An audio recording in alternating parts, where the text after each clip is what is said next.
जय हिंद दोस्तों आपका हमारे YouTube चैनल AR कैंपस पे स्वागत है। दोस्तों आज का हमारा टॉपिक रहेगा भारत का संवैधानिक विकास यानी कॉन्स्टिट्यूशनल डेवलपमेंट ऑफ इंडिया। जो भारत का संविधान है यहीं से हमारा स्टार्ट होता है, ठीक है।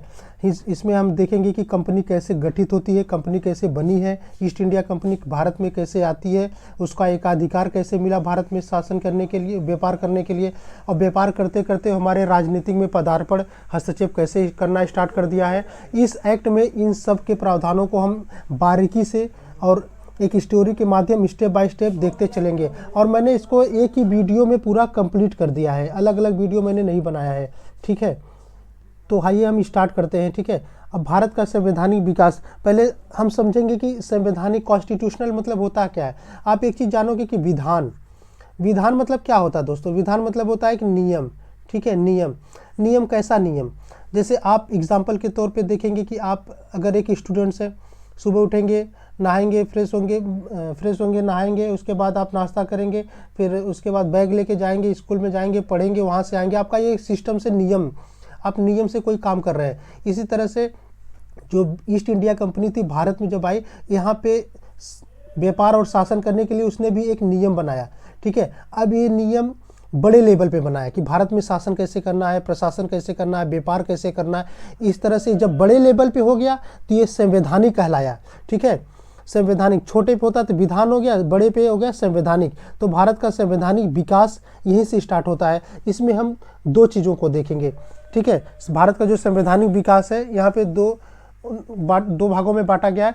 कंपनी का शासन 1773 से स्टार्ट होता है, 1858 तक चलता है। हम बोल सकते हैं कंपनी का शासन मतलब ब्रिटिश ईस्ट इंडिया कंपनी के अंतर्गत 1773 से 1858 तक कैसे शासन करेगा। उसके बाद जब 1857 की क्रांति होती है तो उसके बाद जब पूरा उथल पुथल मच जाता है भारत में, उसके बाद 1858 में जो वहाँ ब्रिटिश क्राउन था यानी ब्रिटिश सरकार, या हम कह सकते हैं सम्राट का शासन एक तरह से कर सकते हैं, वो अपने हाथों में कैसे लेता है। फिर 1858 से 1947 तक ये चलाता कैसे है, ठीक है। अब कंपनी के शासन में हम लोग क्या क्या देखेंगे, ठीक है। कंपनी को चलाने के लिए यानी उसको नियंत्रण करने के लिए पहले हम लोग लाएंगे रेगुलेटिंग एक्ट। रेगुलेटिंग मतलब क्या होता है, नियंत्रण करना, ठीक है। तो रेगुलेटिंग एक्ट 1773 आएगा, फिर पिट्स इंडिया एक्ट आएगा 1784, फिर चार्टर एक्ट आएगा 1793, चार्टर एक्ट 1813, चार्टर एक्ट 1833 और चार्टर एक्ट 1853। यानी 1857 की क्रांति के पहले तक ये सब कंपनी देखेगी, ठीक। उसके बाद जब 1857 की क्रांति हो जाती है 1858 में, फिर वहाँ पे बनता है कि गवर्नमेंट ऑफ इंडियन एक्ट, ठीक है, भारत सरकार अधिनियम, ठीक है। 1858 अब आता है, अब भारत जुड़ने लगा यहाँ पे, ठीक है, गवर्नमेंट ऑफ इंडिया एक्ट। फिर इंडियन काउंसिल एक्ट आएगा 1861, फिर इंडियन काउंसिल एक्ट 1892 भी हम देखेंगे।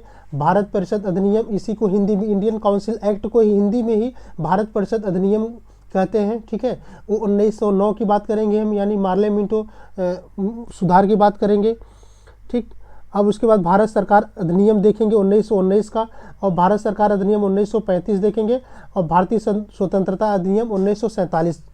इन सब के बारे में हम स्टेप बाय स्टेप अच्छे से देखेंगे, ठीक है। और जो भी एग्जाम में क्वेश्चंस आए हैं मैं उन सबको हर लाइन में बताता चला जाऊंगा। एग्जाम में क्वेश्चन आया है और यहाँ से एग्जाम में क्वेश्चन आ सकता है, ठीक है। आप लोग को मैं इस तरह से और ऐसे पढ़ाऊँगा दोस्तों कि आप लोग को 10 वीडियो देखने की ज़रूरत नहीं है। ये भारत का संवैधानिक विकास अलग अलग आप देखेंगे कि पूरा एक हफ्ते ले लेते हैं लोग पढ़ाने के लिए।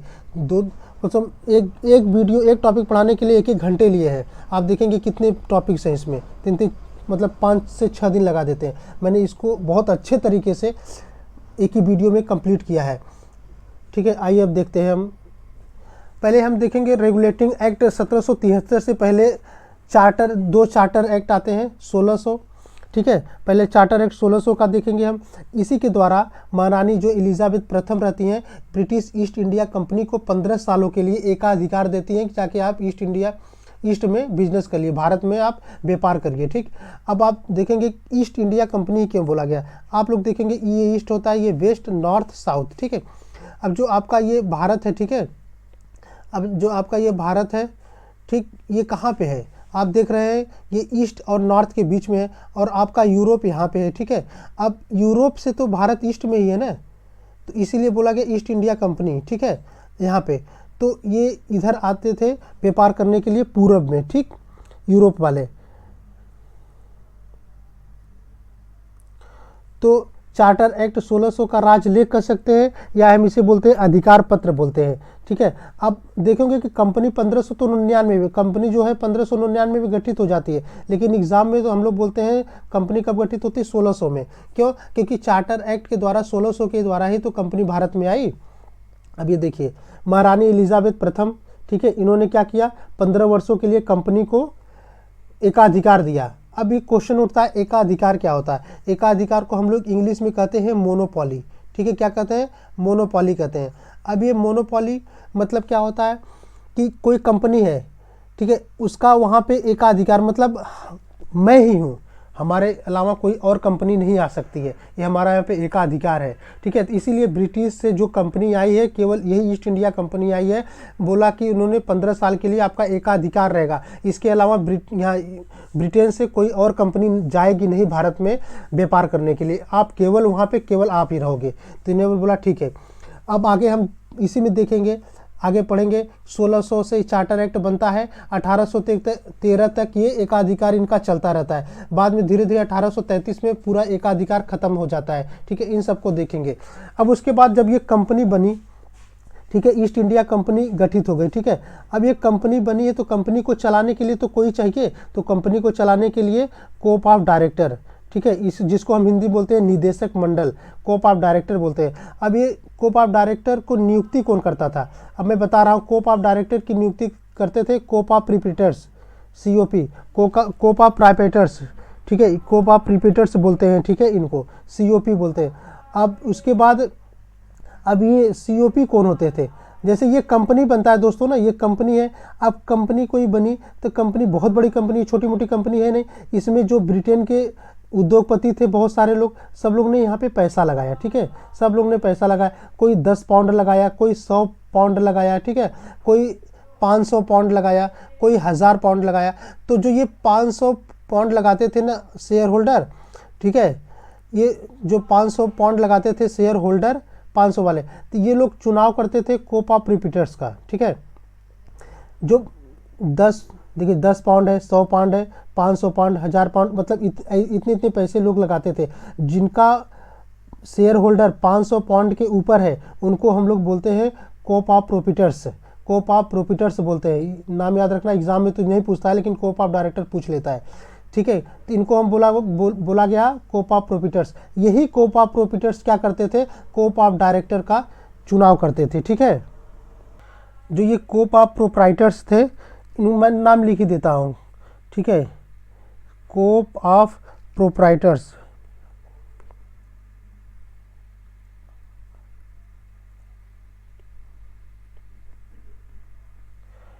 कोप ऑफ प्रोप्राइटर्स और कोप ऑफ डायरेक्टर, इसको तभी हम आगे देखेंगे। तो ये कोप ऑफ प्रोप्राइटर्स कहते हैं, इसको हिंदी में कहते हैं स्वत्वाधारी मंडल। क्या बोलते हैं? स्वत्वाधारी मंडल बोलते हैं। तो ये कोप ऑफ प्रोप्राइटर्स कौन होते थे? जो 500 पाउंड के ऊपर पैसा लगाते थे। अब यही लोग चुनाव करते थे किसका? कोप ऑफ डायरेक्टर का। कोप ऑफ डायरेक्टर की संख्या 24 थी। अब ये कोप ऑफ डायरेक्टर ही कंपनी को चला रहे हैं। ठीक है, अब आई थिंक आपको आज समझ में आ गया कोप ऑफ डायरेक्टर क्या होता है, निदेशक मंडल क्या होता है, स्वत्वाधारी मंडल क्या होता है। निदेशक मंडल इन्हें बोलते हैं जो कंपनी को निर्देश कर रहे हैं, यानी कंपनी को चला रहे हैं। अब कोप ऑफ प्रोप्राइटर्स होते थे स्वत्वाधारी मंडल। कोप of proprietors cope of director का चुनाव करते थे। और कोप ऑफ प्रोप्राइटर्स कौन होते थे? स्वत्वाधारी मंडल कौन होते थे? जिनका कंपनी में शेयर होल्डर 500 के ऊपर, 500 पाउंड के ऊपर है। आगे देखेंगे हम लोग कि 500 पाउंड का बाद में कैसे 1000 पाउंड कर दिया जाता है किस अधिनियम में। तो कोप ऑफ डायरेक्टर, कोप ऑफ प्रोप्राइटर्स आई थिंक आपको समझ में आ गया। ठीक है, तो आगे देखिए। अब यहाँ पे वही देखिए, कंपनी बन गई। कंपनी को कौन चला रहा है? कोप ऑफ डायरेक्टर्स यानी निदेशक मंडल। कोप ऑफ डायरेक्टर का चुनाव कोप ऑफ प्रोप्राइटर्स करते हैं। अब ये इनके सदस्य कितने थे? 24 सदस्य थे। ठीक है, एक कंपनी का नियम बनाते थे, कंपनी कैसे चलेगी इसके नियम बनाते थे। अब देखेंगे हम थोड़ी सी बात ये भी देख लेते हैं कि जो ये 1600 से 1813 तक एकाधिकार इनका रहता है, कैसे कैसे एकाधिकार इनका खत्म हो जाता है। आप देखेंगे 1813 का एकाधिकार समाप्त हो जाता है, केवल चाचा के साथ बिजनेस रहता है। किसके साथ? चाचा के साथ। ठीक है, अब चाचा क्या है भैया? चाइना, चा से चाइना और चा से चाय। चाइना और चाय के साथ एकाधिकार तो समाप्त हो गया, लेकिन चाइना के साथ और चाय का व्यापार, दो चीज़, चाइना के साथ व्यापार कर सकते थे और चाय का व्यापार कर सकते थे। एग्जाम में क्वेश्चन पूछा है कि 1813 के एक्ट में एकाधिकार समाप्त होता है, लेकिन किसके क्या क्या इसमें छोड़ दिया जाता है, तो चाचा को छोड़ दिया था भाई साहब चाय के साथ और चाइना के साथ व्यापार कर सकते हैं।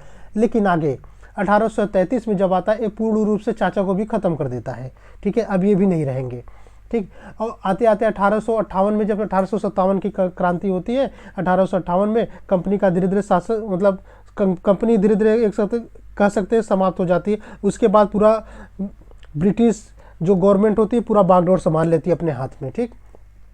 फिर चार्टर एक्ट 1726 आता है। चार्टर एक्ट पहले क्या था कि ये मान लीजिए ये पूरा आपका भारत, यहाँ पे बंगाल था, यहाँ पे मुंबई था, ठीक है, और ये यहाँ पे आपका मद्रास था। यहाँ पे क्या था कि बंगाल का जो ये गवर्नर था ना, तो ये बंगाल का गवर्नर, ये जो गवर्नर था यही विधि बनाता था, केवल इस सब को कंट्रोल करता था यही। लेकिन चार्टर एक्ट 1726 जब आता है ना, बोला जाता है कि जो कोलकाता के प्रेसिडेंसी, मुंबई प्रेसिडेंसी और मद्रास के प्रेसिडेंसी है, इन सबको गवर्नर विधि बना सकेंगे, ठीक है। ये सब विधि अपने अकॉर्डिंग एक कानून बना सकेंगे सब। पहले तो बंगाल का ही बनाता था, लेकिन अब बोला गया कि कलकत्ता, मुंबई, मद्रास सबके जो गवर्नर होंगे अपने अकॉर्डिंग ये विधि बना सकते हैं, ठीक है। बस चार्टर एक्ट 1726 में ही था। फिर उसके बाद आप लोग देखेंगे आते आते जब यहाँ पे प्लासी का युद्ध हो जाता है, ठीक है, प्लासी का जब युद्ध हो जाता है तो यहाँ पे कंपनी जीत जाती है, ठीक। 23 जून 1757, पूरा डेट याद रखना यहाँ पे 23 जून, क्योंकि पूरा डेट पूछता है।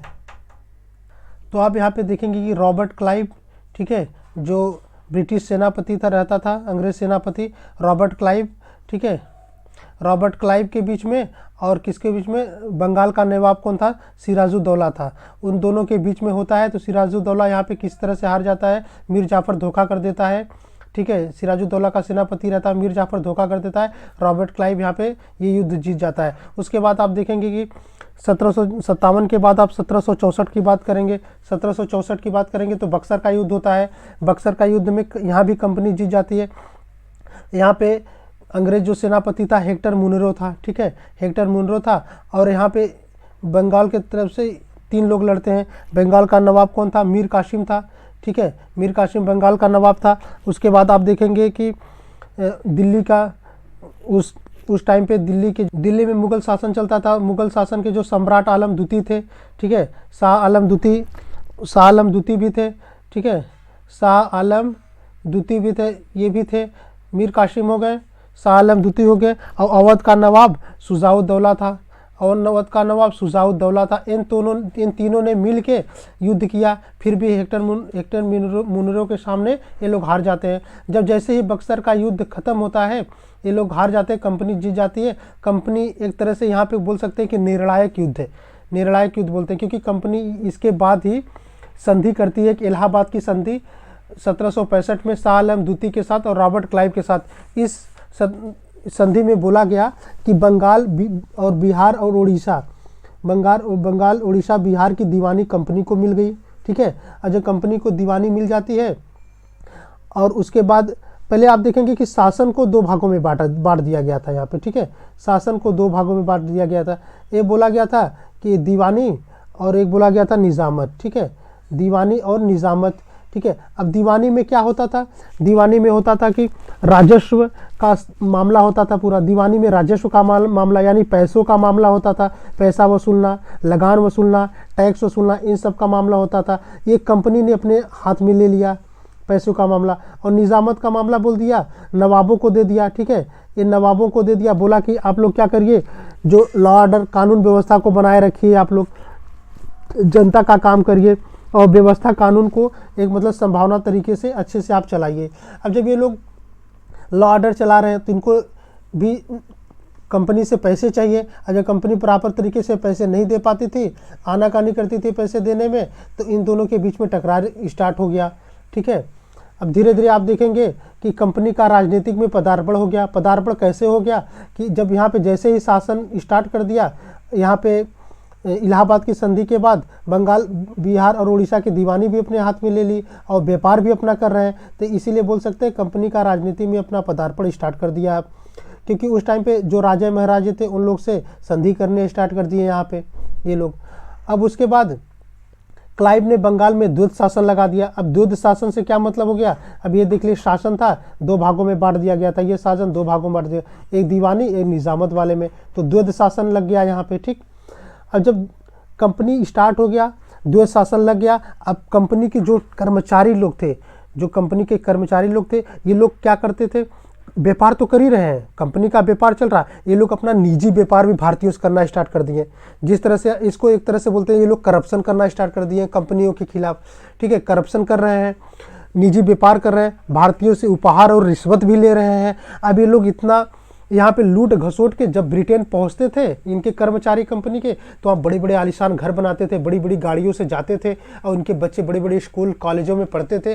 तो वहाँ पे जो ब्रिटेन के लोग थे ना, वो लोग देखते थे यार इतना ज़्यादा पैसा भारत में है कि ये लोग आके यहाँ पे एकदम रईसों की तरह रहे हैं। ये धीरे धीरे चलता रहा, लगभग 1772 आते आते ये कंपनी एक तरह से डूबने के कगार पे आ गई। अब कह सकते हैं कि कंपनी तो डूब रही है लेकिन इनके कर्मचारी अमीर होते जा रहे हैं, कंपनी डूब रही है, कर्मचारी अमीर होते जा रहे हैं। तो फिर कंपनी ने क्या किया, ब्रिटिश गवर्नमेंट से पैसा लोन पे लिया, बोला कि मुझे लोन पे पैसे चाहिए, यहाँ पे सही से चल नहीं पा रहा। तो जो ब्रिटिश गवर्नमेंट थी ये सब देख रही थी कि ये सब हो क्या रहा है, एक तरह से वहाँ के जो कर्मचारी आ रहे हैं इतने अमीर बन के आ रहे हैं और कंपनी कैसे घाटे में जा रही है। तो वहाँ पर उस टाइम की सरकार थी, ब्रिटिश प्रधानमंत्री थे लॉर्ड नॉर्थ, ब्रिटिश प्रधानमंत्री लॉर्ड नॉर्थ थे। उन्होंने एक समिति गठित की गई जिसका नाम है गुप्त समिति बोलते हैं, यानी सीक्रेट कमेटी गठित की गई। उसी के सिफारिश पर, गुप्त समिति की सिफारिश पर ही एक एक्ट पारित होता है जिसको हम बोलते हैं 1773 का रेगुलेटिंग एक्ट की संज्ञा दी गई। ठीक है, इसका मतलब मेन एम क्या था, जब ये गुप्त समिति का 1773 का रेगुलेटिंग एक्ट जब आया, उसका मेन एम यही था कि कंपनी के जो कार्य थे भारत तथा ब्रिटेन दोनों स्थानों पर नियंत्रित करना। जो ब्रिटेन में चल रहा था क्या, भारत में क्या चल रहा था, कंपनी के जो कार्य थे उन सबको नियंत्रित करना था। ठीक है, और जो कंपनी में जो बहुत सारे दोष उत्पन्न हो गए थे उनको सब समाप्त करना था। ठीक है, इसलिए हम कह सकते हैं कि कंपनी की गतिविधियों के दो मुख्य केंद्र हुए, इंग्लैंड और भारत हुआ। ठीक है, तो अब आगे इसे 1773 के रेगुलेटिंग एक्ट में देखेंगे।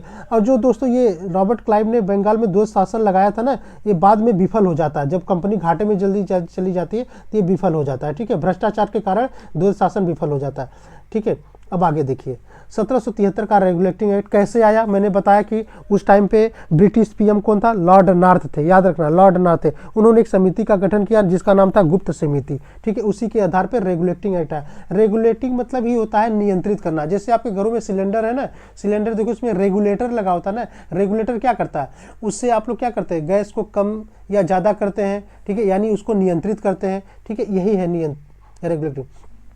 अब इसमें बोला गया इस अधिनियम द्वारा बंगाल के गवर्नर को, अभी क्या था, जो बंगाल का गवर्नर था ना, तो बस बंगाल के गवर्नर तक ही सीमित था। ठीक है, उसका जनरल नाम नहीं दिया गया था। लेकिन ये जब अधिनियम आया ना, तो बंगाल का गवर्नर जनरल नाम दिया गया। ठीक है, और जब बंगाल का गवर्नर जनरल नाम दिया गया तो इसी में एक सेकेंड, बंगाल के गवर्नर जनरल बना दिया गया। अभी तक बंगाल का गवर्नर था, तो बंगाल का गवर्नर जनरल आप जानते होंगे वारेन हेस्टिंग्स बनता है।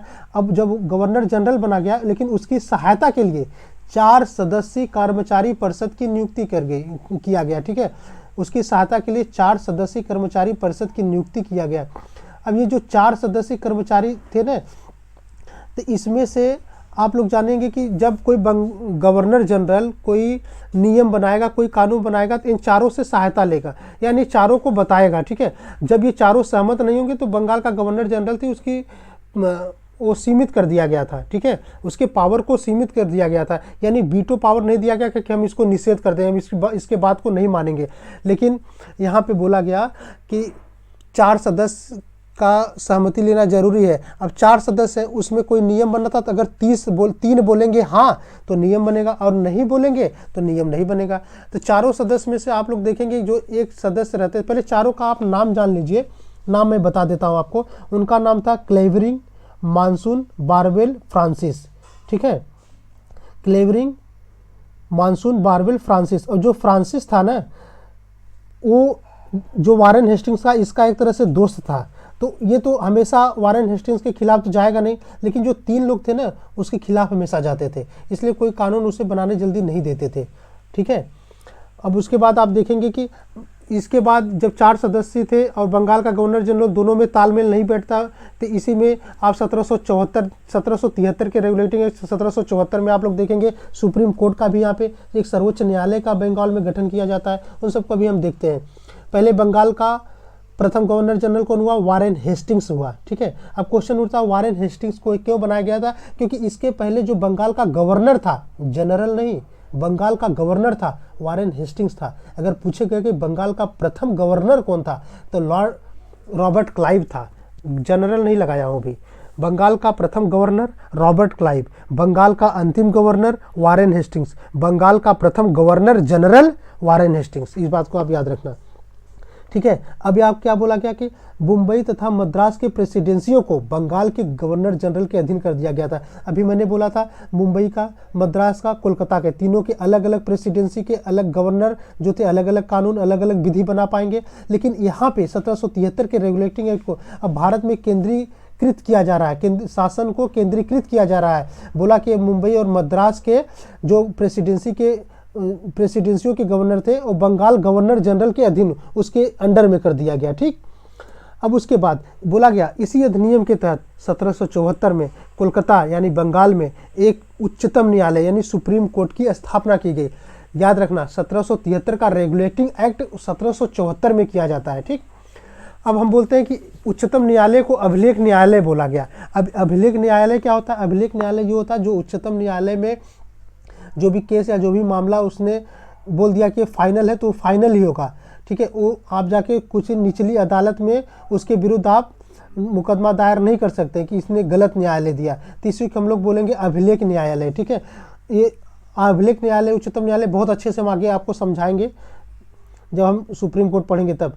अब उच्चतम, मैं एक क्वेश्चन पूछता हूँ आप लोग से, उच्चतम न्यायालय अभिलेख न्यायालय किस आर्टिकल के द्वारा बना है? उच्चतम न्यायालय को एक अभिलेख न्यायालय कहा गया है किस आर्टिकल के द्वारा? तो 129 आर्टिकल के द्वारा। ठीक है, अनुच्छेद 129 के अकॉर्डिंग। ठीक है, उच्चतम न्यायालय को एक अभिलेख न्यायालय बोला गया है। ठीक है, यहाँ पे आप इसको ध्यान रखिएगा। अब जब ये सुप्रीम कोर्ट गठित हो गया, अब इसकी गठन होने के बाद तो एक आपको चीफ जस्टिस चाहिए, मुख्य न्यायाधीश चाहिए, उसके बाद अन्य न्यायाधीश भी चाहिए। इनको बारे में देख लेते हैं। एक मुख्य न्यायाधीश यानी चीफ जस्टिस थे और 3 अन्य जजेस थे। ठीक है, अब जो चीफ जस्टिस थे उनका नाम था सर एलिजा इम्पे। एग्जाम में बहुत बार एग्जाम में पूछा है, सर एलिजा इम्पे का नाम याद रखिए। अब जो 3 अन्य न्यायाधीश थे इनके नाम ये है, एक छोटा सा ट्रिक है आप देखिए, HCL। ठीक है, चैम्बर, लेमिस्टर और लॉर्ड हाइड। ठीक, HCL से याद रखिए, लॉर्ड हाइड। ठीक है, Lord Chamber, Lord Lemister, Lord Hyde याद रखिएगा। ठीक, अब आगे देखिए, इस न्यायालय के निर्णय के से असंतुष्ट होने पर, अगर कोई निर्णय ये न्यायालय दिया, सुप्रीम कोर्ट दिया, अगर आप इससे असंतुष्ट है यानी मतलब सेटिस्फाई नहीं है, तो इसके विरुद्ध, इसके अगेंस्ट में इंग्लैंड में आप प्रीवी काउंसिल में अपील कर सकते हैं। ठीक है, इस अधिनियम के तहत कंपनी के कर्मचारियों को निजी व्यापार करने तथा भारतीयों से रिश्वत व उपहार लेना प्रतिबंध कर दिया था। ठीक है, तो जो निजी व्यापार करते थे और रिश्वत लेते थे, उपहार लेते थे, तो एक तरह से प्रतिबंध पूर्ण रूप से नहीं किया था लेकिन कर दिया था, प्रतिबंध करना स्टार्ट कर दिया था। ठीक है, क्योंकि पहले देखा था इसने कितना मतलब करप्शन हो रहा है, कंपनी घाटे में जा रही थी। किसकी वजह से घाटे जा रही थी? इन्हीं लोगों की वजह से तो घाटे जा रही थी, इसलिए इस सबको बंद कर दिया।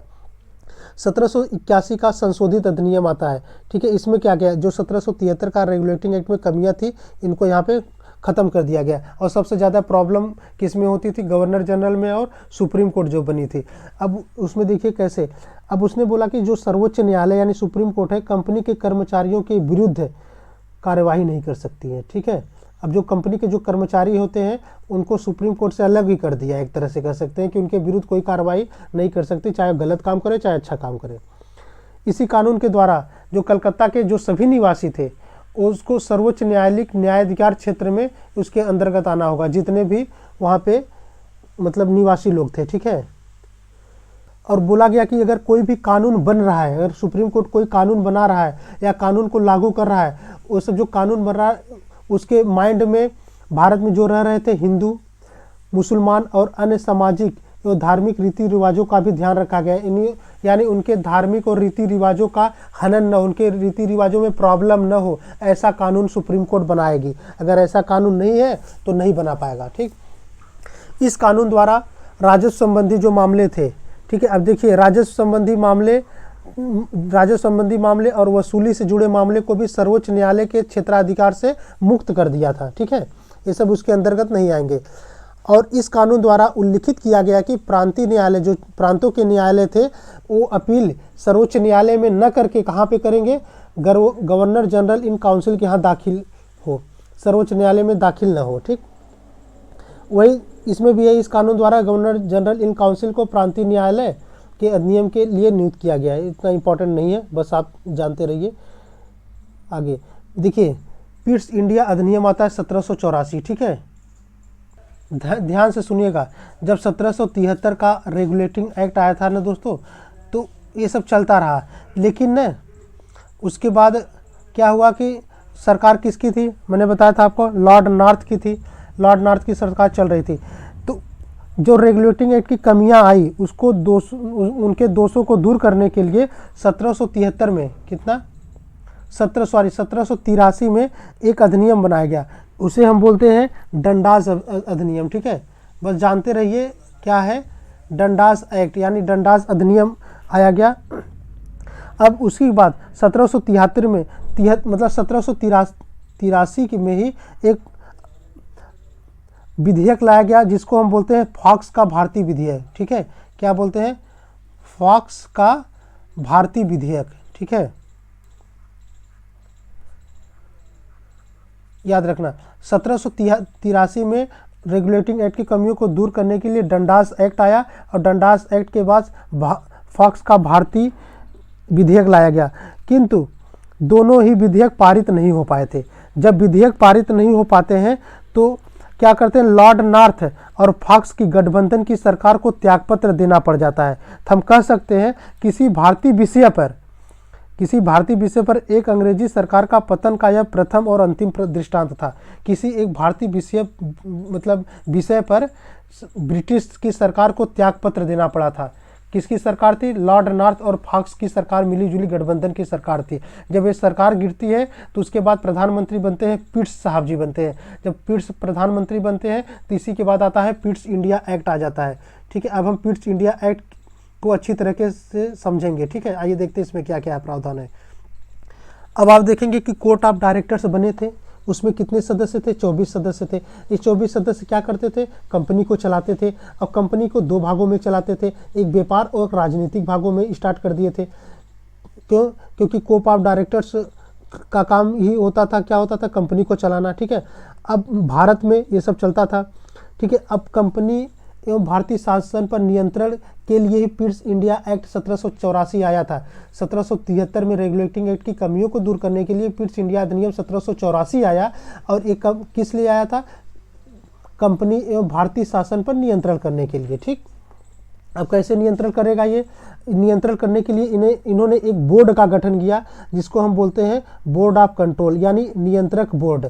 ठीक है, बोर्ड ऑफ कंट्रोल। तो बोर्ड ऑफ कंट्रोल कब बनाया गया, पिट्स इंडिया एक्ट 1784 के द्वारा बनाया गया। ठीक है, अब इसमें क्या कहा गया कि इसमें बोला गया कि 6 सदस्य होंगे, 4 प्रिवी काउंसिल के सदस्य थे ही। ठीक है, उसके बाद एक राज्य सचिव अध्यक्ष और चांसलर। ठीक है, ये 2 ये हो गए, और 4 प्रिवी काउंसिल के 6 सदस्य थे इसके बोर्ड ऑफ कंट्रोल के। ये लोग क्या करते थे कि कंपनी के राजनीतिक कार्यों का नियंत्रण करते थे। ठीक है, कंपनी में जो राजनीतिक कार्य है उनको हम कंट्रोल करेंगे। ठीक है, व्यापार से नहीं मतलब है, इनका मतलब है राजनीतिक से। याद रखना, बोर्ड ऑफ कंट्रोल ही लाया था कि राजनीतिक कार्यों को नियंत्रण करने के लिए।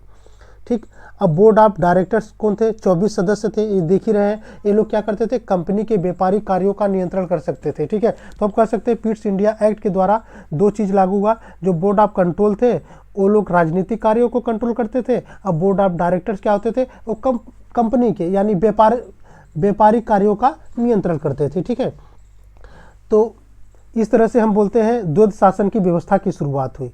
अब द्वैध शासन आपको यहाँ पे समझ में आ रहा है ना, द्वैध शासन की व्यवस्था की शुरुआत कैसे होगी। एक क्या हो गया, वाणिज्यिक कार्यों का नियंत्रण यानी व्यापारिक कार्यों के लिए, और एक राजनीतिक कार्यों के लिए। तो व्यापारिक कार्यों के लिए बोर्ड ऑफ डायरेक्टर थे, बोर्ड ऑफ कंट्रोल थे राजनीतिक कार्यों के लिए।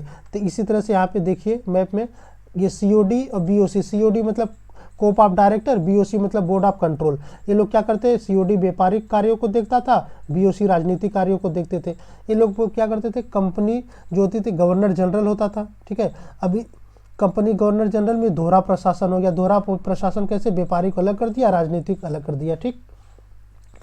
अब आगे हम देखेंगे इसी में कि कंपनी के भारतीय अधिकृत प्रदेशों को पहली बार ब्रिटिश अधिकृत प्रदेश कहा गया, क्योंकि यहाँ पे अब क्या हुआ कि जो कंपनी जहाँ भी पूरे भारत में कंपनी जहाँ भी अपना अधिकृत यानी उसको अधिकृत किया था, कब्जे में लिया था, अब उसको बोला गया कि वो ब्रिटिश के कब्जे में आ गया, ठीक है। ब्रिटिश अधिकृत प्रदेश कहा गया उसको। अब इस अधिनियम से कंपनी के राजनीतिक और वाणिज्यिक कार्यों को अलग कर दिया गया, ठीक है। कंपनी के कर्मचारियों को उपहार लेने पर, यहाँ पे देखिए 1784 में जो बोला ना, कंपनी के 1773 में जो कंपनी कमियों को दूर करने के लिए 1784 आया, और 1773 में ही जो कर्मचारी थे उपहार, तो वहाँ पे तो मना हो गया था लेकिन कुछ कुछ लेते थे, लेकिन यहाँ पे 1784 में पूर्ण रूप से प्रतिबंध हो गया, ठीक है, पूर्ण रूप से प्रतिबंध हो गया। भारत में नियुक्त किए गए अंग्रेज अधिकारियों की, जो यहाँ पे भारत में अंग्रेज अधिकारी थे ना, अंग्रेज अधिकारी थे, इनकी मामले की सुनवाई इंग्लैंड के कोर्ट में की जाती थी, यहाँ पे नहीं, ठीक है।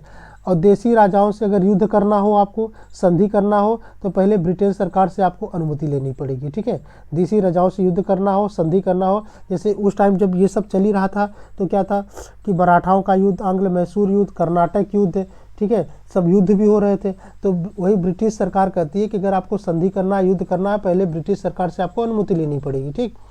उसके बाद आता है आपका 1786 का एक्ट आता है। सब आप लोग देखेंगे कि इसके पहले जो हुआ था जो 4 सदस्य, स्टार्टिंग मैंने बताया था ना, वारेन हेस्टिंग्स के लिए गवर्नर जनरल बना, तो उसके लिए 4 सदस्य निर्वाचित, 4 सदस्य थे, 4 सदस्य परिषद में लाया गया। तो उस चारों सदस्यों की बात मानना पड़ेगा उसको, जो बंगाल का गवर्नर जनरल था। लेकिन 1786 एक्ट में यहाँ पे आता है लॉर्ड कॉर्नवालिस। लॉर्ड कॉर्नवालिस के टाइम पे आते आते ये क्या करता है, बोलता है कि हम इस टाइम पे भारत की स्थिति बहुत ख़राब हो चुकी थी।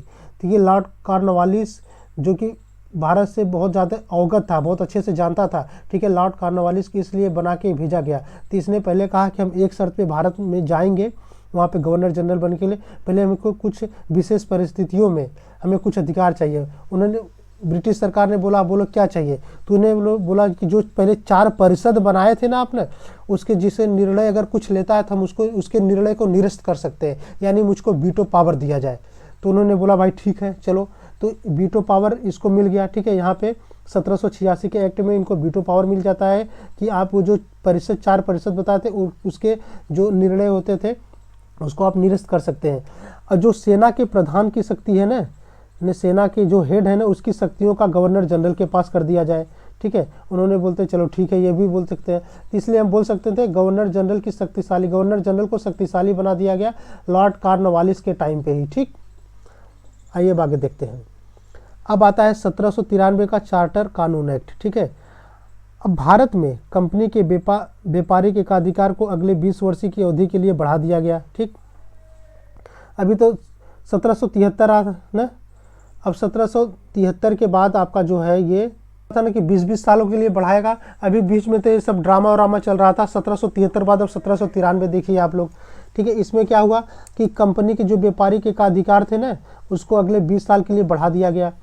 फिर गवर्नर जनरल उनके परिषदों की योग्यता के लिए कम से कम 12 वर्षों तक भारत में रहने का अनुभव अनिवार्य कर दिया। कि जो गवर्नर जनरल थे और उनके 4 परिषद थे, उनकी योग्यता कि उनको अपॉइंट कैसे किया जाए, कम से कम उनको 12 साल तक भारत में रह के एक्सपीरियंस ग्रहण करने थे, ठीक है। और जो नियंत्रण मंडल थे, उनके सदस्यों का जो बोर्ड ऑफ कंट्रोल बनाया गया था, बोर्ड ऑफ कंट्रोल कहाँ बनाया गया था, ब्रिटेन में बनाया गया था। लेकिन उनके जो सदस्य थे, उनके जो कर्मचारी लोग थे, उनके वेतन, उनके मतलब इनकम हो गया, उनका अलाउंस हो गया, भत्ता होगा, ये सब भारतीय कोष से देने का निर्णय किया गया। यही सब गलत था यहाँ पे, ठीक है, कि नियंत्रण बोर्ड तो बनाया गया है ब्रिटेन में, लेकिन इसको भारतीय कोष से क्यों देने की ज़रूरत पड़ी, ठीक है। अब उसके बाद क्या कहा गया, जो नियम बनाए जाते थे वो मौखिक नहीं होके अब लिखित होंगे, ठीक है। जो नियम बनाए जाते थे, जो कानून लाया जाता था, वो मौखिक नहीं होगा भैया, अब लिखित होगा। तो नियमों की व्याख्या न्यायालय द्वारा किया जाना निर्धारित किया गया। जो नियम बनाएंगे वो सब जो वहाँ पे कोर्ट थे ना, उसके द्वारा ही व्याख्या किया जाएगा, ठीक है। और वीटो पावर को स्पष्ट किया गया। मैंने बोला ना, कॉर्नवालिस आता है, वीटो पावर को अपने हाथ में ले लेता है। तो शांति व्यवस्था, सुरक्षा और ब्रिटिश प्रांतों के हितों के मामले में बोला मुझे वीटो पावर दिया जाए, ठीक है। अब फिर कंपनी बोलती है कि चलो ठीक है, ये सब तो मिल गया, लेकिन अब जो वहाँ पे आपका व्यापार हो रहा है, शासन प्रशासन कर रहे हो, उसके बाद ये सब का खर्चा निकाल के 5 लाख रुपए वार्षिक भेजना होगा। पर ईयर आपको ब्रिटेन को 5 लाख रुपए भेजना होगा, ठीक है। ये सब मंजूरी कितने 1793 के चार्टर एक्ट में था। इसके बाद आता है 1813 का चार्टर एक्ट, यानी 1813 का राजपत्र आता है, ठीक।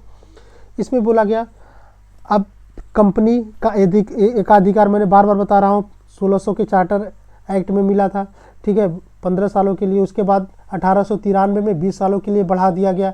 फिर 20 साल बाद 1813 आ गया। अब इसमें क्या हुआ, धीरे धीरे इनको एकाधिकार को समाप्त कर रहा है।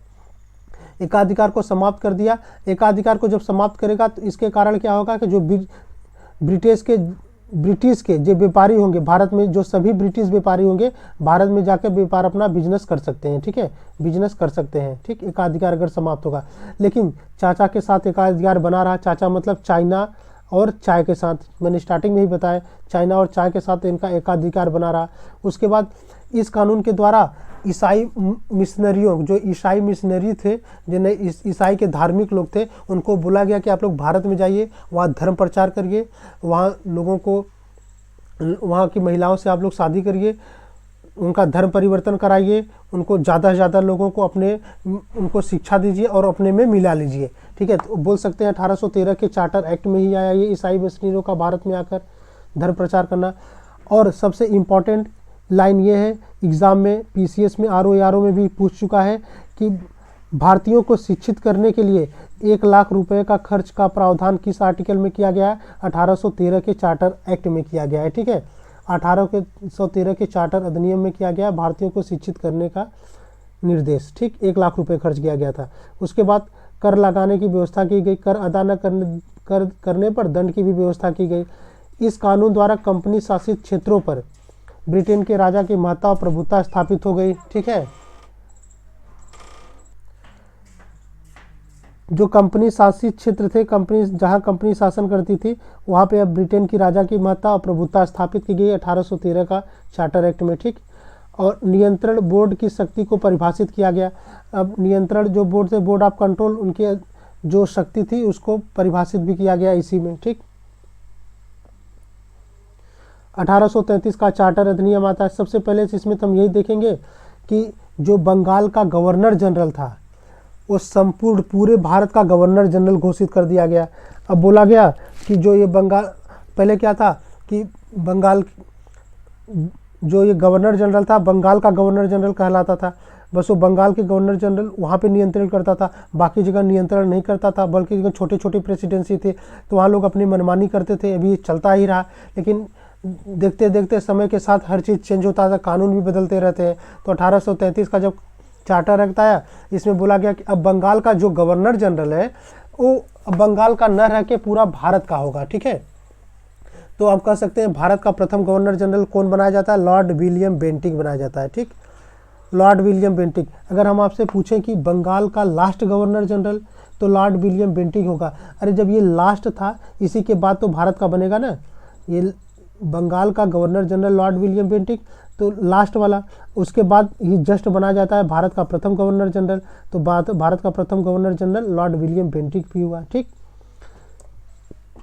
ईस्ट इंडिया कंपनी के चाय और चीन के साथ व्यापारिक अधिकार को पूर्ण रूप से समाप्त कर दिया, यानी चाचा को पूरा खत्म कर दिया यहाँ पे, ठीक है। चाय और चाइना के साथ पूरा जो बिजनेस होता था इनका पूरा खत्म कर दिया, ट्रेड। भारत में दास प्रथा को गैर कानूनी घोषित कर दिया गया और 1843 में पूर्ण रूप से दास प्रथा को समाप्त किया गया। 1843 में क्वेश्चन पूछा है कि दास प्रथा कब तक समाप्त किया गया, याद रखना 1843 में, ठीक है। कौन थे 1843 में गवर्नर जनरल, लॉर्ड एलन बरो, ठीक है, लॉर्ड एलन बरो थे 1843 में दास प्रथा को ख़त्म कर दिया गया। और दास प्रथा को गैर कानून घोषित किस एक्ट के द्वारा अगर पूछे तो 1833 का चार्टर एक्ट आया था। ठीक, अब कोई पद है, ठीक है, कोई पद है, उस पर किसी को अयोग्य नहीं ठहराओगे, रंग, वंश, धर्म, जन्म स्थान के आधार पर किसी को अयोग्य नहीं ठहराओगे। ठीक है, उसे उस पद के योग्य होने पर उसे वंचित नहीं किया जाएगा। आगे देखते हैं, इस अधिनियम द्वारा भारत में केंद्रीकरण का आरंभ हुआ। अब भारत में केंद्रीकरण का आरंभ कैसे हम कर सकते हैं, अब ध्यान सुनिएगा कि अभी जो बंगाल जो गवर्नर जनरल था किसको देखता था, केवल बंगाल को ही देखता था। ठीक है, बंगाल को देखता था, और मद्रास का अलग था, कलकत्ता का, वहाँ मुंबई का अलग था, हर जगह के अलग अलग थे। तो इस तरह से अभी केंद्रीकरण नहीं हुआ था, डिसेंट्रलाइज था, विकेंद्रीकरण था। लेकिन जैसे ही गवर्नर जनरल को भारत का प्रथम गवर्नर जनरल बनाया जाता है तो सभी को पूरा उसके नियंत्रण में कर देता है। तो हम कह सकते हैं कि भारत में केंद्रीकरण का आरंभ कब हुआ, 1833 के चार्टर अधिनियम के द्वारा। ठीक है, अब जो विधि थे, जो नियम कानून थे, उसको संहिताबद्ध करने के लिए एक आयोग का गठन किया गया। जो नियम कानून बनते थे उसको स्टेप बाय स्टेप फॉलो कराने के लिए एक विधि का निर्माण किया गया। और इस आयोग के प्रथम अध्यक्ष के रूप में लॉर्ड मैकाले थे। ये क्वेश्चन एग्जाम में पूछा है। ठीक है, कि जो विधि आयोग के प्रथम अध्यक्ष कौन थे, लॉर्ड मैकाले थे। अब ये कब स्टार्ट हुआ था, 1834 में स्टार्ट हुआ था। ठीक है, तो इतनी बात आप लोग अच्छे से याद रखना। अब देखते हैं इसी में क्या और था। बंगाल के लिए अलग से गवर्नर की नियुक्ति की व्यवस्था की गई वही। ठीक है, इस अधिनियम द्वारा यह व्यवस्था की गई कि ब्रिटिश संसद किसी भी समय कंपनी का शासन समाप्त कर सकता है। ठीक है, उसके बाद भारत में पहली बार विधान परिषद की स्थापना हुई। ये इंपॉर्टेंट है कि इस अधिनियम के द्वारा 1833 का चार्टर अधिनियम के द्वारा भारत में विधान परिषद की स्थापना की गई थी। ठीक है, इसी में देखेंगे इस अधिनियम द्वारा मद्रास व बम्बई के गवर्नर को विधायिका संबंधित शक्ति से वंचित कर दिया गया। अरे विधायिका शक्ति से वंचित कैसे के लिए कर दिया गया मुंबई और मद्रास को, क्योंकि जब भारत का ही गवर्नर जनरल केवल एक होगा। ठीक है, अभी बंगाल का तो अलग था, बंगाल का गवर्नर जनरल कहलाता था, लेकिन अब भारत का गवर्नर जनरल हो गया तो मद्रास और मुंबई को तो वैसे भी खत्म कर दिया जाएगा। तो भारत के गवर्नर जनरल को ही संपूर्ण भारत के लिए कानून बनाने का अधिकार दे दिया गया।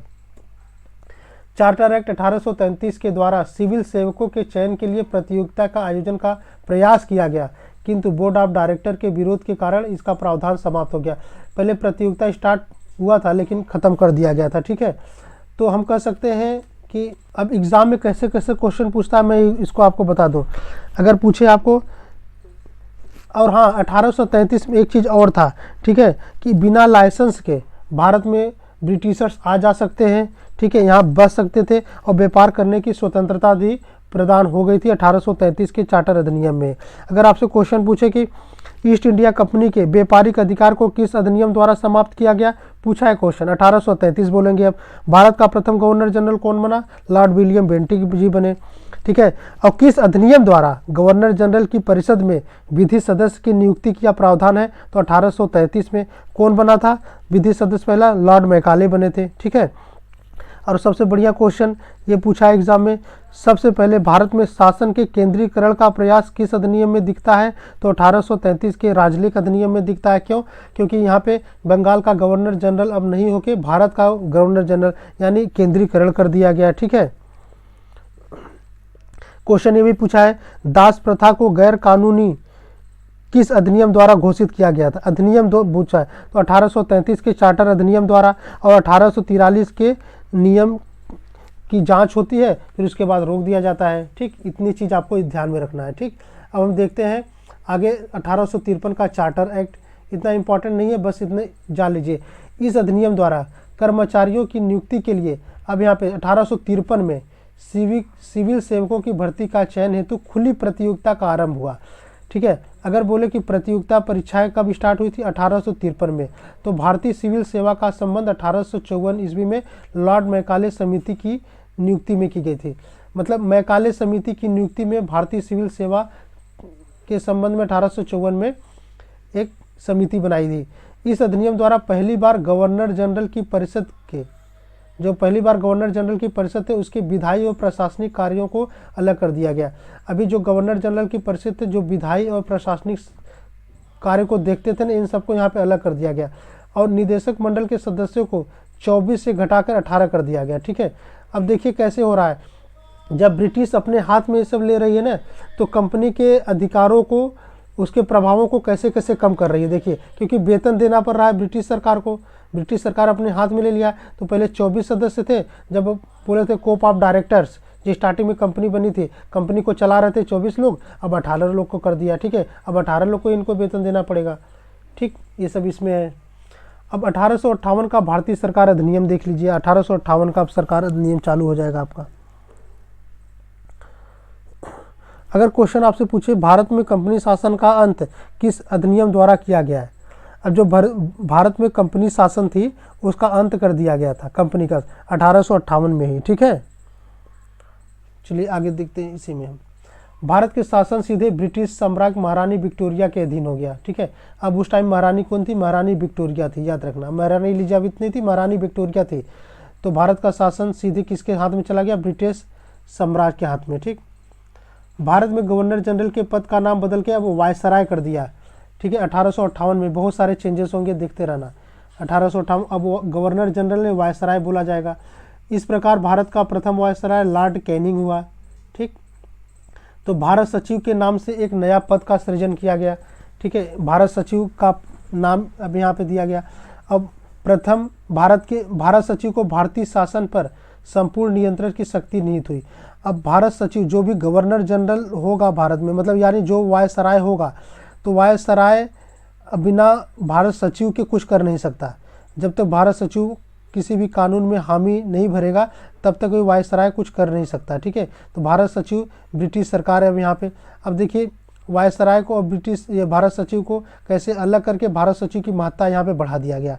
इसलिए बोला गया भारत सचिव को भारतीय शासन पर संपूर्ण नियंत्रण की शक्ति दिया गया। ठीक, भारत सचिव ब्रिटिश कैबिनेट या सचिव होता था। जो वहाँ पे ब्रिटिश प्रधानमंत्री जब वहाँ पे इलेक्शन होते थे, जो भी जिसकी सरकार बनती थी, जो भारत सचिव वो ब्रिटिश कैबिनेट का सचिव होता था। ठीक है, भारत सचिव जो था ब्रिटिश कैबिनेट मंत्रियों का सचिव होता था, जो ब्रिटिश संसद के प्रति उत्तरदायी होते थे। ठीक है, वायसराय को भारत सचिव की आज्ञा के अनुसार ही कार्य करने का लिए अनिवार्य कर दिया गया। मैंने बताया भारत सचिव की सहायता के लिए 15 सदस्य भारतीय परिषद का गठन किया गया। अब भारतीय सचिव हो गए, भारत सचिव हो गए, उनकी सहायता के लिए 15 सदस्य भारत परिषद का गठन किया गया। परिषद की अध्यक्षता भारत सचिव को बनाया गया। ठीक है, जो परिषद 15 सदस्य भारत परिषद के सदस्य होंगे, इसका अध्यक्ष किसको बनाया गया? भारत सचिव को बनाया गया। और नियंत्रण बोर्ड और निदेशक बोर्ड को समाप्त कर दिया गया। देखिए अब यहाँ पे बोर्ड ऑफ कंट्रोल और बोर्ड ऑफ डायरेक्टर को पूरी तरह से समाप्त कर दिया गया। ठीक है, इस प्रकार द्वैध प्रणाली को समाप्त किया गया। अभी जो board of control, board of director चल रहे थे, यहाँ पूरा एकदम खत्म 1858, क्योंकि अब महारानी के हाथ में पूरा शासन प्रशासन सब चला गया है। ठीक है, अभी इसमें और चीज़ हम देख लेते हैं, कुछ इंपॉर्टेंट चीज़ें। ठीक है, बता देता हूँ आप। 1858 में दोस्तों क्या हुआ था कि जब भारत का शासन भारत के शासन कंपनी के मतलब भारत का ईस्ट इंडिया कंपनी का जो पावर था वो महारानी के हाथ में चला जाता है। ठीक है, तो जब महारानी के हाथ में चला जाता है तो जो यह कार्य था उस टाइम महारानी विक्टोरिया का एक राजकीय घोषणा किया गया कि जाइए आप भारत में घोषणा कर दीजिए।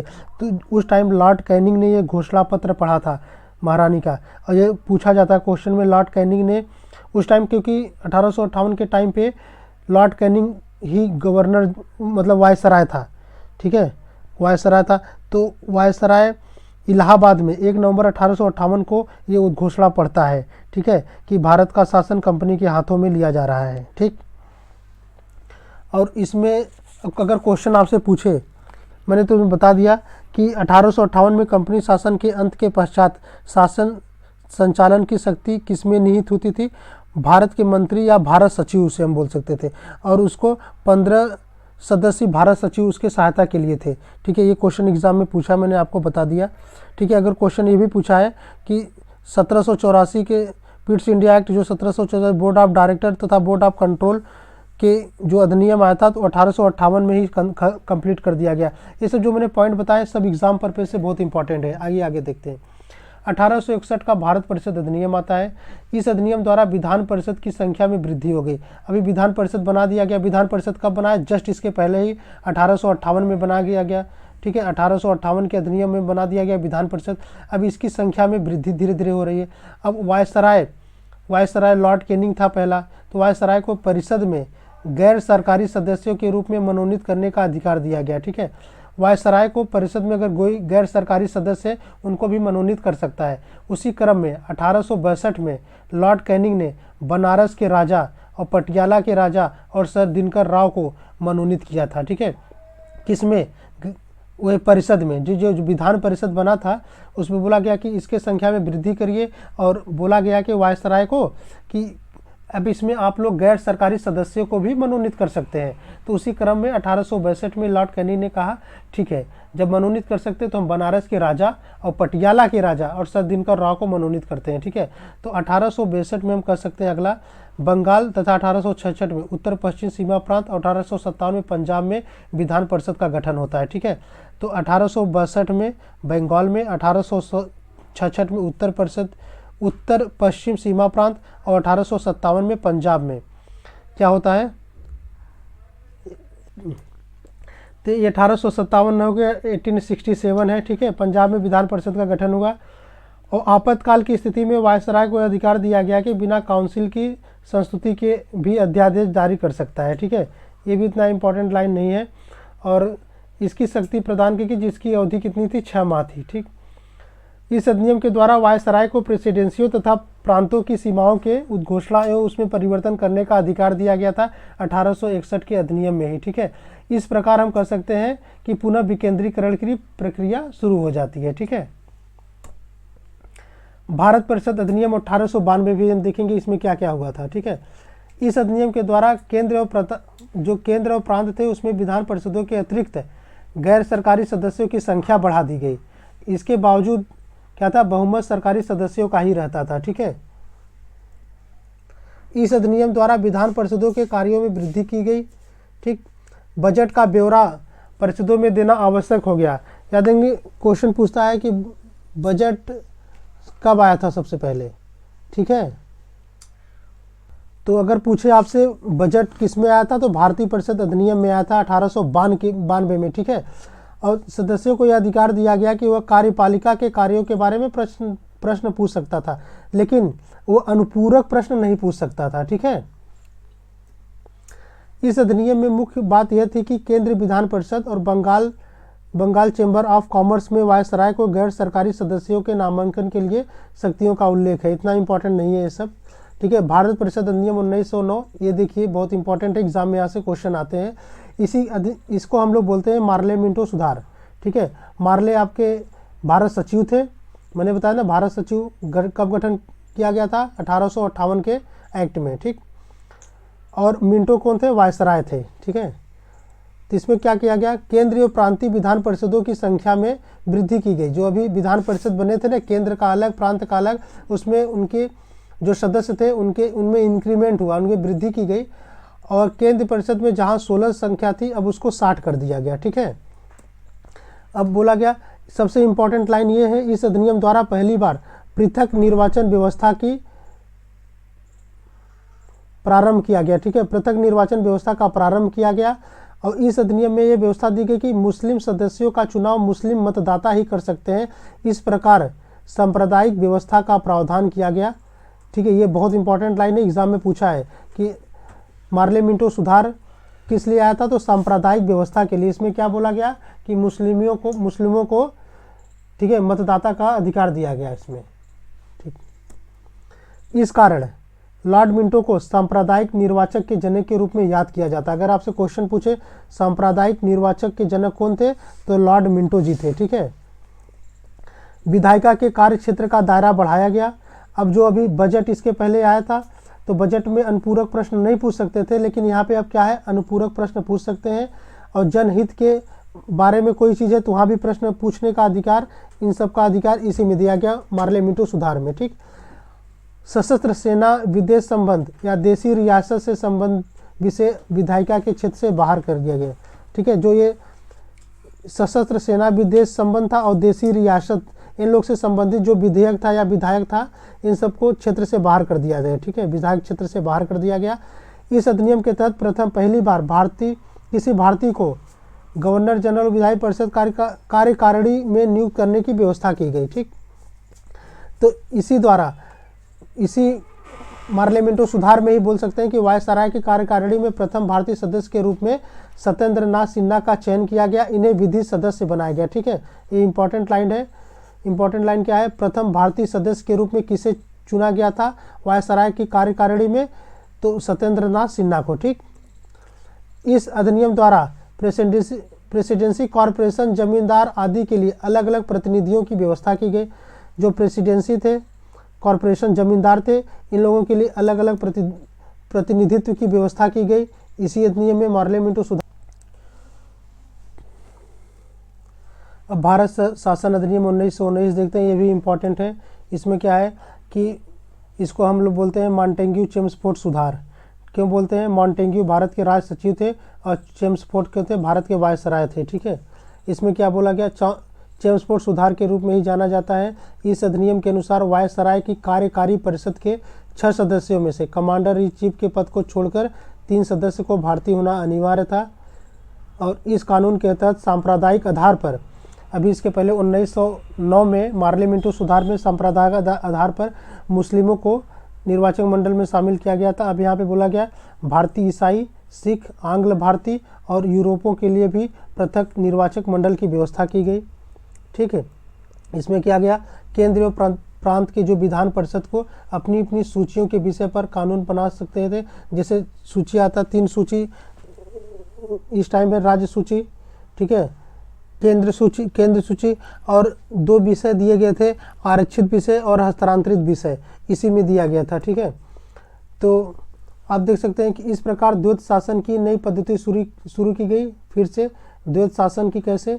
हस्तांतरित प्रांतीय विषयों को, सूची को पुनः 2 भागों में बांटा गया, हस्तांतरित विषय और आरक्षित विषय। हस्तांतरित विषय में जैसे शिक्षा हुआ, पुस्तकालय हुआ, संग्रहालय हुआ, ये सब हस्तांतरित विषय में। और आरक्षित विषय में जैसे हम देखेंगे फाइनेंस का, वित्त का, भूमि कर, अकाल का, ठीक है, न्याय का, पुलिस, पेंशन, ये सब आरक्षित विषय के थे। तो 2 भागों में इसी में बांटा गया। द्वैत शासन की शुरुआत हुई, द्वैत शासन। ठीक, अब देखिए द्वैत शासन, हस्तांतरित विषय किसके हाथ में गया? गवर्नर का शासन था इस पे।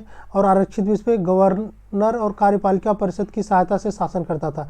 जो गवर्नर था यहाँ पे कार्यपालिका परिषद की सहायता से शासन करता था, आरक्षित विषय लागू करता था। और हस्तांतरित विषय में जैसे मैंने आपको बताया ना, सार्वजनिक निर्माण विभाग हुआ, शिक्षा हुआ, पुस्तकालय, संग्रहालय, ठीक है, ये सब बस केवल किसके हाथ में थे? गवर्नर के शासन के। इस अधिनियम द्वारा पहली बार भारत में द्विसदनीय व्यवस्था तथा प्रत्यक्ष निर्वाचन की व्यवस्था की शुरुआत हो गई। अब यहाँ पे देखिए प्रत्यक्ष निर्वाचन की व्यवस्था बहुत इंपॉर्टेंट लाइन है। कब शुरू होती प्रत्यक्ष निर्वाचन की व्यवस्था? 1919 के अधिनियम में। और भारत में द्विसदनीय व्यवस्था होती है।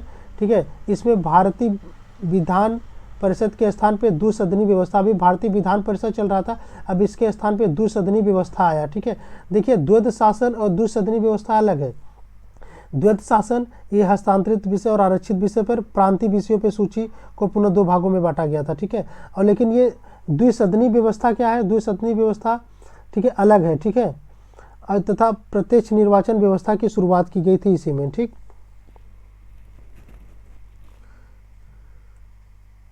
अब द्विसदनीय व्यवस्था, जैसे कि अभी अपने यहाँ पे देखेंगे कि द्विसदनीय व्यवस्था चलती है, राज्यसभा, लोकसभा। उस टाइम द्विसदनीय व्यवस्था भी एक तरीके से लोकसभा और राज्यसभा ही टाइप थे, दो सदन व्यवस्था चलता था।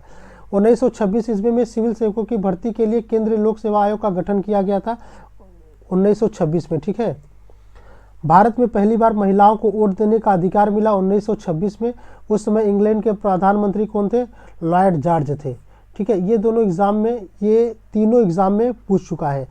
तो सिविल सेवकों की भर्ती के लिए केंद्रीय लोक सेवा आयोग की गठन कब किया गया था? 1926 में। और भारत में पहली बार महिलाओं को वोट देने का अधिकार, और भारत में प्रत्यक्ष निर्वाचन की व्यवस्था। और उस समय इंग्लैंड के प्रधानमंत्री लॉर्ड जॉर्ज थे। 1919 का अधिनियम था। 1935 का अधिनियम देखते हैं हम लोग। यह अधिनियम भारतीय संविधान के लिए एक विस्तृत दस्तावेज के रूप में उपादेय था। 1935 के अधिनियम में जब बना था तो उसमें 231 अनुच्छेद धाराएं थी और 10 अनुसूचियां थे। यह अधिनियम एक सशक्त और महत्वपूर्ण अधिनियम साबित हुआ। क्यों? क्योंकि आप देखेंगे कि जो भारत का संविधान बनता है, जो आर्टिकल्स बनते हैं, सबसे ज़्यादा ये भारत शासन अधिनियम से ही उठाए हैं। ठीक है, केंद्र में द्वैध शासन की स्थापना हुई। ठीक है, अभी प्रांतों में द्वैध शासन की व्यवस्था हुई थी, प्रांतों में द्वैध शासन व्यवस्था आप लोग देखे होंगे। ठीक है, यहाँ पे देखिए, यहाँ पे प्रांतीय विषयों को 2 सूची में भाग, हस्तांतरित विषय, प्रांतों में द्वैध शासन था। अब यहाँ पे क्या बोला गया आपको कि केंद्र में द्वैध शासन की स्थापना हुई। केंद्र और इकाइयों के बीच विभिन्न विषयों की 3 सूचियां बनाकर बंटवारा किया गया। 3 सूचियां इस प्रकार थी। संघीय सूची में 59 विषय थे, राज्य सूची थी, समवर्ती सूची थी। ये 3 सूचियां बनाई गई थी और अवशिष्ट विधायी शक्ति वायसराय को दी गई थी।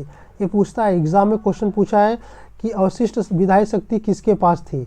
अवशिष्ट विधायी शक्ति वायसराय के पास थी। ठीक है, इस अधिनियम द्वारा प्रांतीय विधायकों को प्रांतीय एवं समवर्ती सूची पर कानून बनाने की शक्ति प्रदान की गई थी।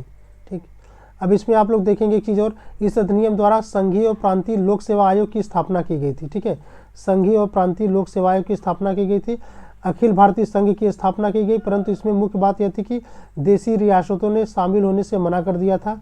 ठीक, महिलाओं, मजदूर वर्ग और दलित जातियों के लिए पृथक निर्वाचन की व्यवस्था का विस्तार किया गया था। ठीक है, महिलाओं के लिए तो 1919 में ही दे दिया गया था वोटिंग का अधिकार, लेकिन यहाँ पे विस्तार किया गया। ठीक, इस कानून द्वारा संघीय बैंक को तथा 1937 में संघीय न्यायालय की स्थापना, संघीय बैंक मतलब आरबीआई की स्थापना होगी। ठीक है, और संघीय न्यायालय 1937 मनाया जाता है। बहुत इंपॉर्टेंट लाइन है, एग्जाम में क्वेश्चन पूछा है। बर्मा को भारत से अलग कर दिया गया। ठीक है, और सिंध और उड़ीसा नाम के 2 नए प्रांत बनाए गए 1935 में ही। ठीक है, अब भारत स्वतंत्रता अधिनियम 1947 देख लेते हैं। इस अधिनियम के तहत 15 अगस्त 1947 को भारत एक स्वतंत्र राष्ट्र बन गया। भारत का विभाजन करके 2 स्वतंत्र राष्ट्र भारत और पाकिस्तान के नाम से बना दिए गए। ठीक है, इस अधिनियम द्वारा दोनों राष्ट्र को अलग अलग संविधान बनाने का पूर्ण रूप अधिकार दिया गया। इस अधिनियम द्वारा शाही उपाधि से भारत का सम्राट, जो शाही उपाधि थी वहाँ पे भारत का सम्राट शब्द था, उसको समाप्त कर दिया गया।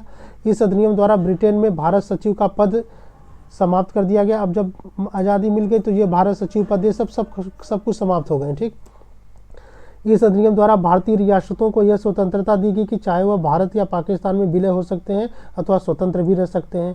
ठीक है, तो दोस्तों हमारा ये वीडियो था। अगर आपको अच्छा लगा तो प्लीज़ सब्सक्राइब और लाइक ज़रूर करिएगा। ठीक है, बहुत मेहनत से बनाए हैं। ठीक है, धन्यवाद दोस्तों। और अगर इस पे आपको क्वेश्चन आंसर चाहिए तो हम शाम को एक क्वेश्चन आंसर इस पे डाल देंगे। ठीक है।